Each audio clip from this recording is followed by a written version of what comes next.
أنا عايز أقول إن الطقس الكنسي، الطقس عامة متطور عشان الوقت بتاعنا. يعني القداس اللي بنصليه مش هو القداس اللي المسيح سلمه لتلاميذه، ومش هو القداس اللي مرقس جابه. القداس حصل فيه تطور، والأواشي بتتطور. القداس بيحصل فيه كل حاجة. الطقس الكنسي بتاعنا كائن حي متطور، مش القداس اللي صلاه رب المجد يسوع مع التلاميذ يوم الخمسين هو اللي احنا بنصليه. يا ابونا نعم مش هو ده، ارمي القداس. لا مش كده.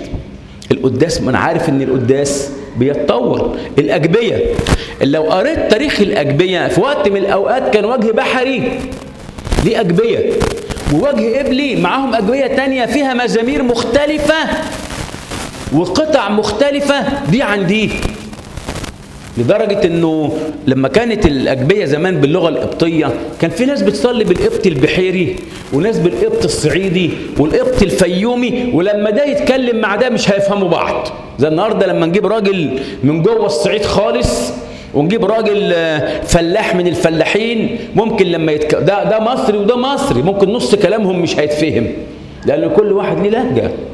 الملابس الكهنوتية اللي بيلبسها ابونا بشوي مش هي اللي كان بيلبسها الآباء من 200 300 و500 و1000.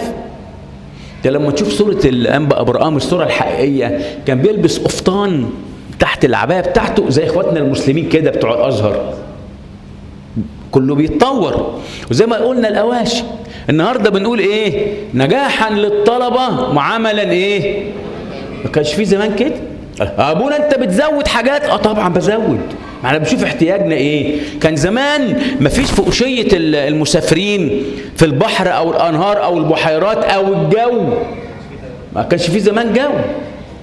لكن ايه؟ الكنيسة الطقس بتاعها بيتطور. طقس رسم. على فكرة الصليب كان زمان يقول لك باسم الاب والابن والروح القدس، هو نازل كده.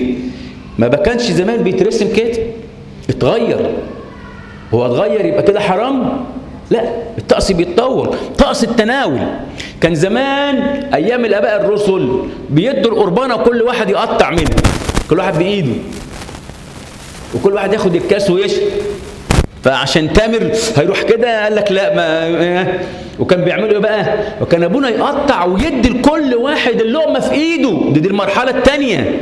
احط ايدي اليمين وتحتها ايدي الشمال واخد اللقمه واحطها في بقي، وبعد شويه لا الناس يعني معجبه، انا اسف بقى، بالقربانه كده وتتامل كده وتبص، يا حبيبي ده مش يلا. فاتطور لما وصل للي احنا فيه دلوقتي. الاسباديقون اللي ابونا بياكله في القداس كان زمان مش للكاهن، للشماس، ولكن العمليه حصل فيها ايه؟ تطور. قراءات اسبوع الالام كان زمان المؤمنين يجوا من يوم الحد الزعف يقعدوا يقروا جايبين الكتاب المقدس العهد القديم كله ايام الاباء الرسل. ما فيش حتى بعض الكتب ما تاخدش بالك تقول لك ايه ويجتمع المؤمنون لايه؟ لقراءه العتيقه والحديثه. ما كانش في ايام حديثه، هم اللي كتبوا العهد الجديد. فكانوا ياخدوا من سفر التكوين لملاخي وهم ماشيين كده. وطبعا الوضع مش لما وصل بقى اتطورنا، بقت 5 قرايات الصبح و5 بعد الظهر، وبعدين القرايات بتاعتنا ما تتخيلوا انتوا بصخه من غير كبرتوا ولا افنوتي ناينا نسيشو، ما فيش الكلام ده. نيجي البصخه نعمل ايه؟ واحد يقرا 5 اصحاحات ويقعد، والتاني 5 اصحاحات ويقعد، والتالت 5 اصحاحات ويقعد. لما نقرا لنا ايه يعني 70 80 90 اصحاح امضوا بسلام. الحلاوه بتاعت اسبوع الالام وقراياته دي جت على مر السنين. بل الاخطر من كده ان الكتاب المقدس نفسه حصل فيه تطور. ان الكتاب المقدس كان انجيل يوحنا حته واحده، لا متقسم اصحاحات ولا ايات ولا اي حاجه. يوحنا الحبيب لما كتب انجيله ما قسموش اصحاحات، ده جه بعدين. وبعدين كل اصحاح اتقسم ايه؟ ايات. هل معنى كده لما تطور الكتاب المقدس نقول ان ده غلط نرميه؟ ما ينفعش. فالطقس بتاعنا متطور، وبناء عليه هنتكلم على تطور استخدام البخور في الكنيسه. الغريبة بقى اللي احنا ممكن نقول كده انه في اول 3 قرون الاولانيه كان الاباء تقريبا بالذات بتوع مصر هنا يرفضوا رفضا تاما استخدام البخور في القداس، لان في ذهنهم البخور مرتبط بالوثنيه. عارفين انتوا ماري جرجس ومارمينا، هو يقولوا يا جماعه بخر ايه للاوثان؟ لا مش مبخر، يبقى هنعذبك ونموتك يبقى انت مسيحي. طب لو بخرت يبقى انت وثني تمام التمام. فكان البخور مرتبط بالوثنيه، فكنا رافضين البخور.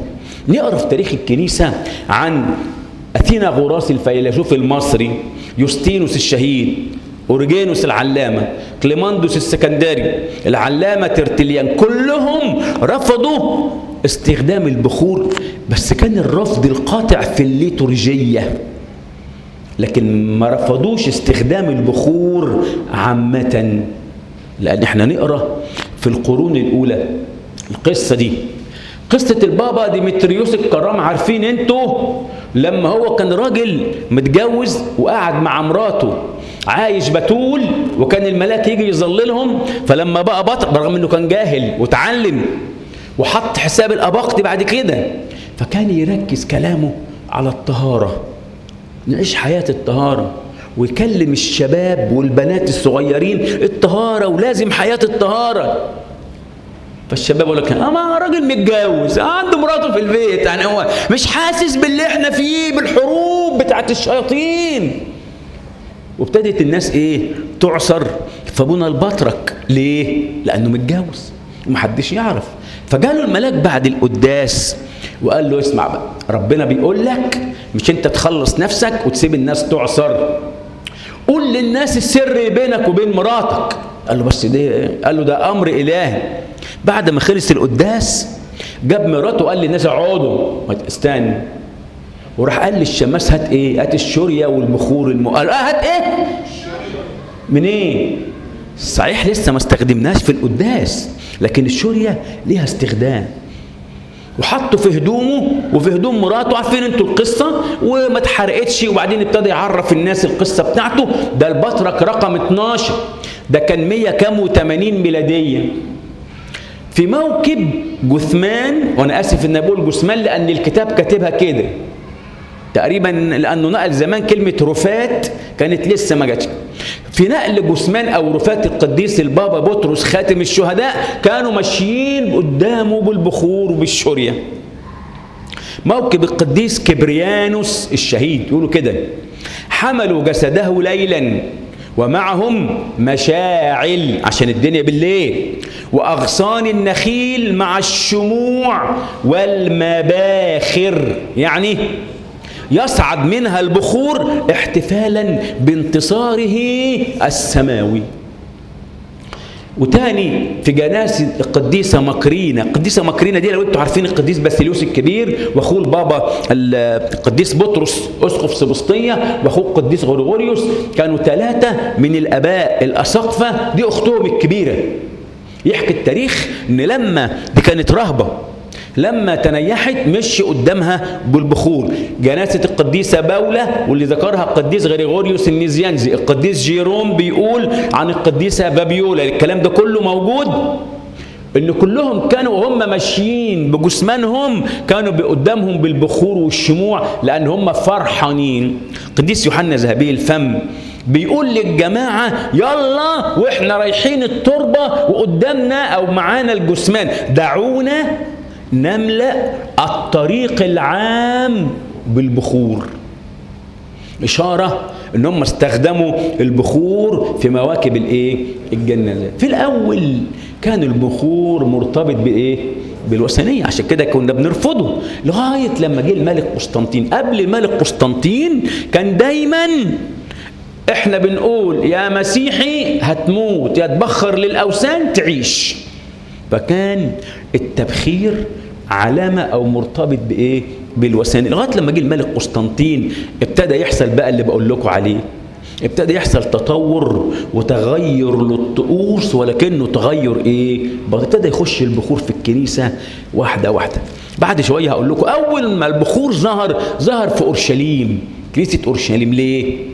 أصل دول اليهود اللي متعودين يقدموا البخور لله ليهوى في الهيكل، ولما الهيكل اتهد وما بقاش فيه وبقى فيه كنيسة، هم متعودين يقدموا البخور لربنا. قديس ديونيسيوس الأريوباغي بيتكلم بيقول ايه؟ الأسقف يدور بالبخور حول المذبح والكاهن يلف فين؟ ده في القرن الخامس. ده اللي بيتعمل النهارده. ممكن سيدنا بيصلي القداس يلف سيدنا ويعمل دورة البخور في الهيكل، وبعدين يعمل ايه؟ يسلم الشورية لابونا. ده الكلام ده من القرن الخامس، مش من اول امبارح. يا بروستانت يا بتاع اول امبارح ايه ده الساعة اللي فاتت 1500، يعني بقى لهم 500 سنة او 400 سنة من الكنيسة، بقى لها 2000، يبقى لسه ما عداش عليهم ساعة، يعني من ربع ساعة كده ما كانش في حاجة اسمها بروستانت. ده من القرن الخامس. والبابا ديمتريوس ده كان من القرن الثاني والثالث. بعد كده المسيحيون ابتدوا يقدموا البخور لربنا. ماري إبرام السورياني نسمع عنه، قثارة الروح، بيمدح واحد اسمه قديس مار أبرام القيدوني أو القيدوني. البلد دي ما بين سوريا وتركيا. شوف بيقول له ايه؟ ليكن صومك حصنا لبلادنا وصلواتك رجاء لإيه؟ لقطيعك. وإيه تاني؟ وبخورك جالبا. البخور بيجيب لنا الغفران من عند ربنا، وده كان في القرن الكام؟ السادس. بعد كده نسمع عن كتاب اسمه كتاب المراسيم الرسولية. ناس بتتكلم عن الآباء الرسل، بيقولوا لنا إيه؟ لما نيجي نقدم على عارفين وشية القرابين؟ كان زمان القرابين كلها تتحط على المذبح، والبخور والنذور والسطور وكتب القراءة، اوعى مفيش حاجة تتحط على المذبح بقى، السطور والنذور ما تتحطش على المذبح. لا يقدم على المذبح سوى الخبز والخمر، والزيت ليه؟ للسراج، والبخور لوقت التقدمة. الله ابتدى كمان البخور يخش فين؟ في التقدمة الإلهية. في أدورية أسقف قورش في القرن الخامس نحن نخدم الليتورجية المخصصة لخيمة الاجتماع أو الهيكل من الداخل. يا عم هيكل ايه وانت بتقول ايه؟ بصوا، عارفين خيمة الاجتماع بتاعت موسى؟ لما بعد كده ربنا جاب سليمان وبنى الهيكل، اللي كان بيحصل في الخيمة وبقى بيحصل في الإحنا اللي بنعمله، اللي هو ايه؟ تقديم البخور الذي كان يرفع من داخل القدس في كليهما. في الخيمة كان البخور فين؟ في القدس. ولما اتبنى الهيكل كان البخور فين؟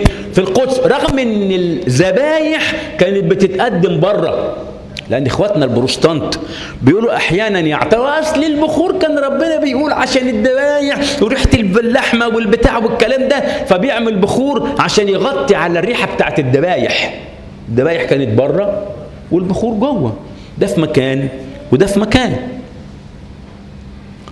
بعد كده قديسة راهبة اسمها إيجيريا، كانت سايحة مش درجة السياحة، كانت سائحة بتلف البلاد، فراحت كنيسة أورشليم ولقيتهم بيقدموا بخور في طقس السهر الروحي. بيعملوا ايه؟ بالليل سهر ويقدموا البخور. فكانت بيسألوها فبتقول هم بيقولوا لها ايه؟ احنا بنقدم البخور ده ايه؟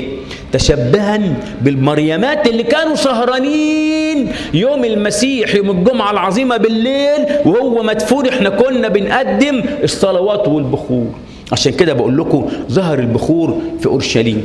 في بردية في ستراسبورج، بردية لإنجيل للقداس المرقس، قداس ماري مرقس، بيقول ايه؟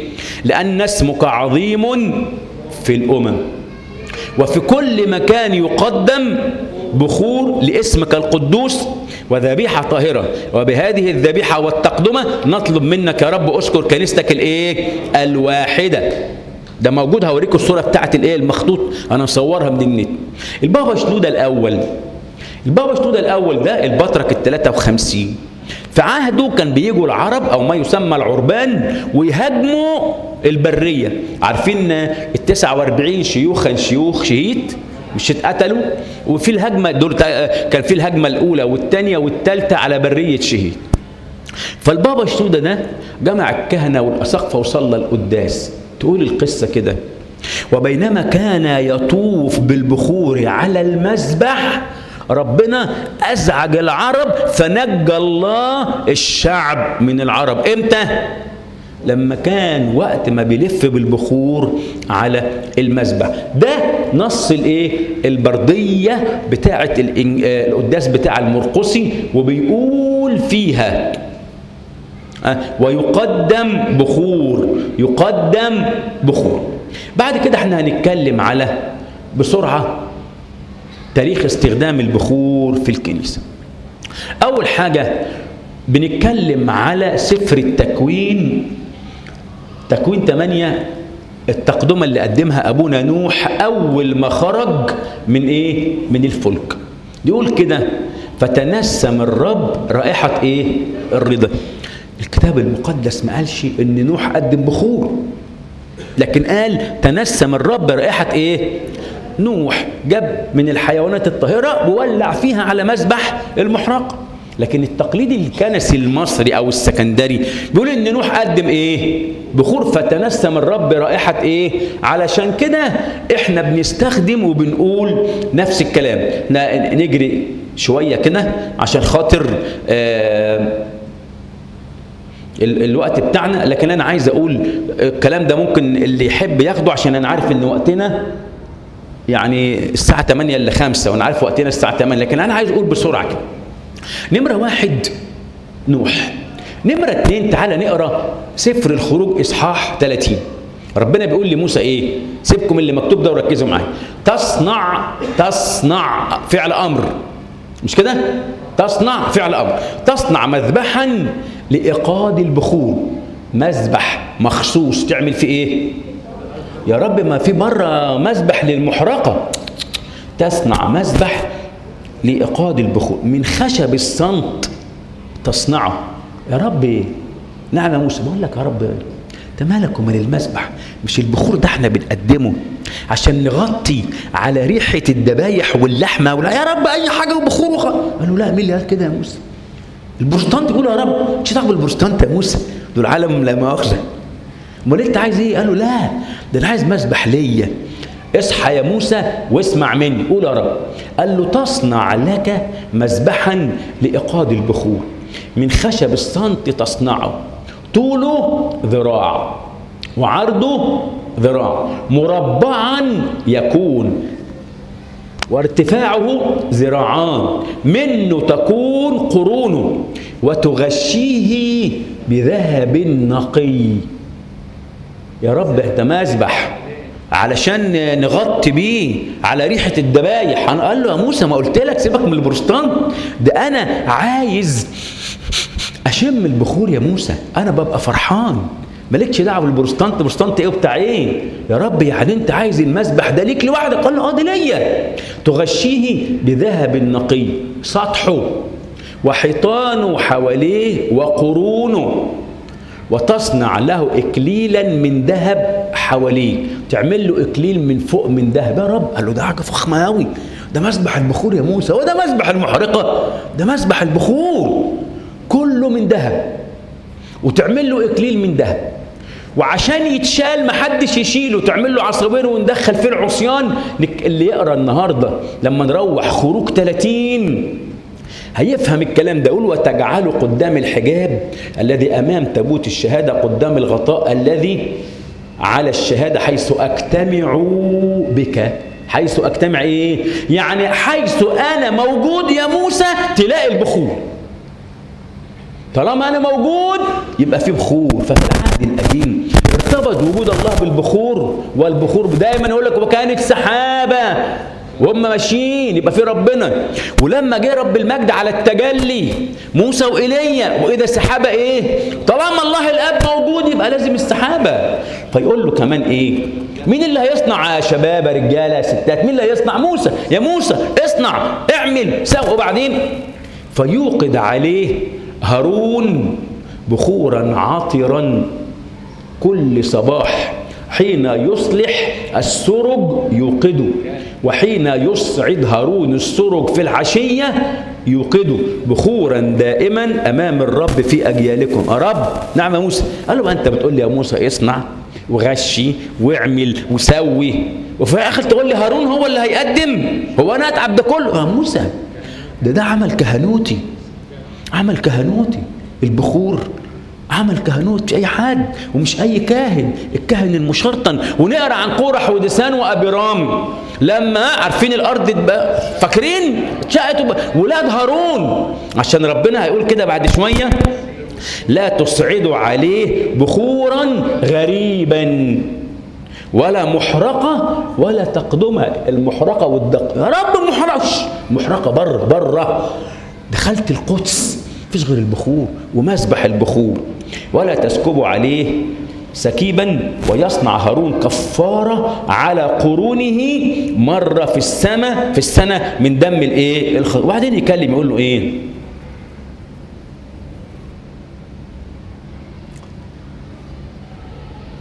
في 30 وعدد. طبعا انا ايه عشان ما عندناش وقت كنا المفروض نقرا ده كله. في عدد 34 اصحاح خروج اصحاح 30 عدد كام اللي قريناهم الاول دول من عدد 1 لغايه 4 5 عدد 34 يا رب هشتري بخور من عم اسمه ده اللي جنبنا؟ يقول له لا. وقال الرب لموسى خذ لك اعطارا ميعة وأظفارا وقنا عطرة ولبانا نقيا تكون أجزاء متساوية. أنا اللي بقول لك البخور. أصل البخور ده مين اللي هيشمه؟ لا مؤاخذة أنا آسف في الكلمة، يعني الست لما تيجي تعمل فراخ في البيت بمزاجها ولا بمزاج الراجل اللي هياكل؟ مش كده؟ تقول له أنا عاملها لك زي ما أنت بتحبها، مش كده؟ أقول للأولاد إيه؟ بص أنا عاملها لك يا أولاد الحاجة اللي بتحبوها. فربنا بيقول لموسى انت هتقدم لي ايه؟ بخور. تقدموا لي بقى باللي انا عايزه، اللي يكيفني انا، مش اللي انت عايزه. قال له يا رب امر. قال له هتجيب 4 حاجات: ميعة واظفارا وقنا عطرة ولبانا نقيا، بشرط كميات ايه؟ متساوية، مفيش حاجة اعلى من الثانية. فتصنعها بخورا عطرا صنعة العطار. صنعة العطار يعني ولد اللي يعملها، صنايعي، مش اي حاجة. ما تداش لاي حد يقول له خد دول واضربهم في الكبة ولا البتاع، لا. صنعة العطار تصنعها. فتصنعها بخورا عطرا صنعة العطار مملحا نقيا مقدسا. دي ايه يا رب؟ ده انت يعني واخد بالك قوي، مش ده بتاعي. ثم بعد يقول له ايه؟ البخور الذي تصنعه على مقاديره لا تصنعوا لأنفسكم، يكون عندك مقدسا للرب، وكل من صنع مثله ليشمه يقطع من شعبه. أصل ده لو معمول بس عشان يغطي على الذبايح أي حاجة وخلاص، لا. ربنا اداله البخور من ايه وايه وايه وتعمله ازاي وعلى فكرة اللي هيعمل زيه عشان يشمه في البيت لازم موتا يقطع من الشعب. قد كده يا رب. طبعا. ونجري بقى بسرعة انه هيكل سليمان وكل الانبياء وكله كان بيقدم بخور، لغاية لما نقرأ في إنجيل لوقا إصحاح 1 زكريا. طبعا عشان الوقت بتاعنا، زكريا الكاهن وكان واقف على يمين مذبح البخور. مين؟ الملاك غبريال. لما جه يبشر زكريا كان واقفا على يمين مذبح الايه؟ البخور. اشمعنى؟ الكرامة كلها على يمين مذبح البخور. خدوا بالك ان البخور بنتكلم عنه على ادي اللي احنا كنا بنتكلم عنه دلوقتي، اللي موسى قال له، وبعد كده ابتدى يمشي لغايه لما نلاقي البخور من نوح لموسى لهارون، ويمشي معانا كله لغايه زكريا، يعني لغايه العهد القديم لما يخلص والبخور ايه؟ والبخور موجود معانا. اخر سفر في العهد القديم خالص هو سفر مين؟ سفر ملاخي. يقول بقى سفر ملاخي: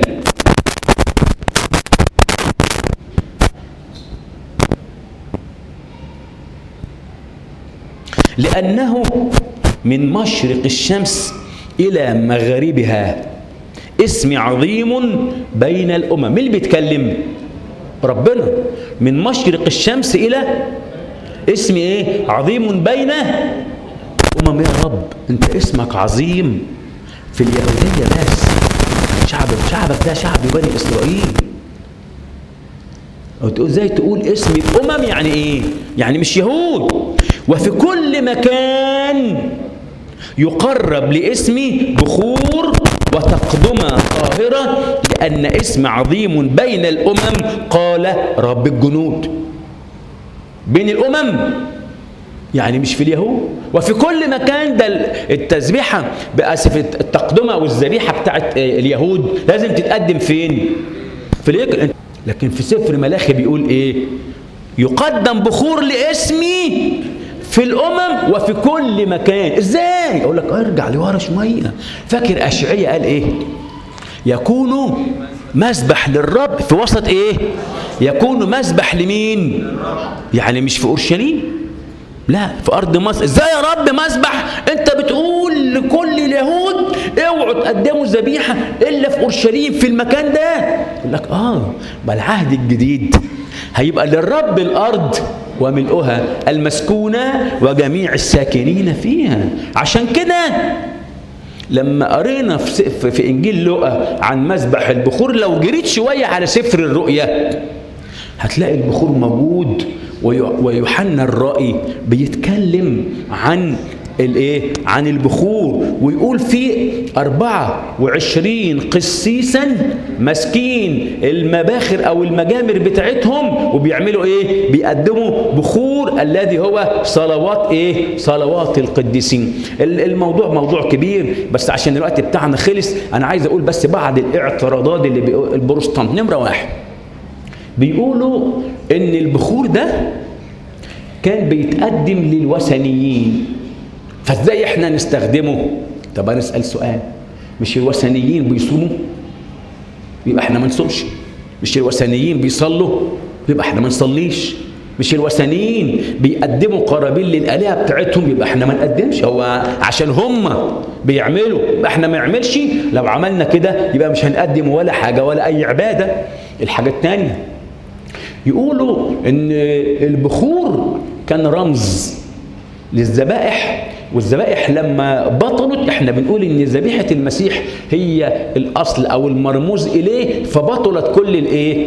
لا، الذبائح اللي كانت بتتقدم بره 5 ذبائح المحرقة وذبيحة الخطية وذبيحة كل ده اللي كان رمز لمين؟ للمسيح. عشان ده بطل لما جت ذبيحة الجسد والدم. لكن البخور ده احنا شفنا البخور في العهد الجديد، وشفنا البخور حتى في سفر الرؤيا، ده موجود في السماء. لو كان رمز، إن كان المرموز إليه جه يبقى الرمز يتلغي. يبقى من باب أولى لما نوصل للملكوت وفي الفردوس وفي السماء يبقى أكيد كله يتلغي. لكن في سفر الرؤيا ما فيش حد قدم البخور غير 2، يا ال 24 قسيس يا ملاك. يقول لك ولقيته ملاكا وخد ايه؟ ايه ده؟ ده عمل كهنوتي وعمل ايه كمان؟ ملائكي. لكن احنا عايزين نقول في الاخر، بص كده، هو في حاجة وقعت مني لكن اقول لكم عليها وخلاص. كنت عايز اوريها لكم على يقول الكتاب: من يقبل فليقبل ومن يرفض فليرفض. دي كنيستنا وده ايماننا. انا اسف ان في جزء كبير انا اختصرته بس عشان الوقت، لكن عايز اقول لكم انا كنت في الاخر برضو جاي اجيب كام صوره كده للبابا كيرلس وهو حواليه سحابه البخور. حاجه جميله قوي. كنيستنا قائمة على الذبيحة وعلى البخور، لكن البروتستانت في الآخر ليه بيرفضوا البخور؟ لأجل اللي قاله أبونا. هم ما بيرفضوش البخور في حد ذاته، هم رفضوا الكهنوت، وبالتالي يرفضوا كل ما يتعلق بالكهنوت، سر اعتراف الجسد والدم، الذبيحة، البخور. عشان كده تبقى كنيستنا نقول يا رب يا رب، تبقى كنيستنا دايما إلى الأبد نقول يا مصر قوية للمسيح. لإلهنا المجد الدائم إلى الأبد، آمين.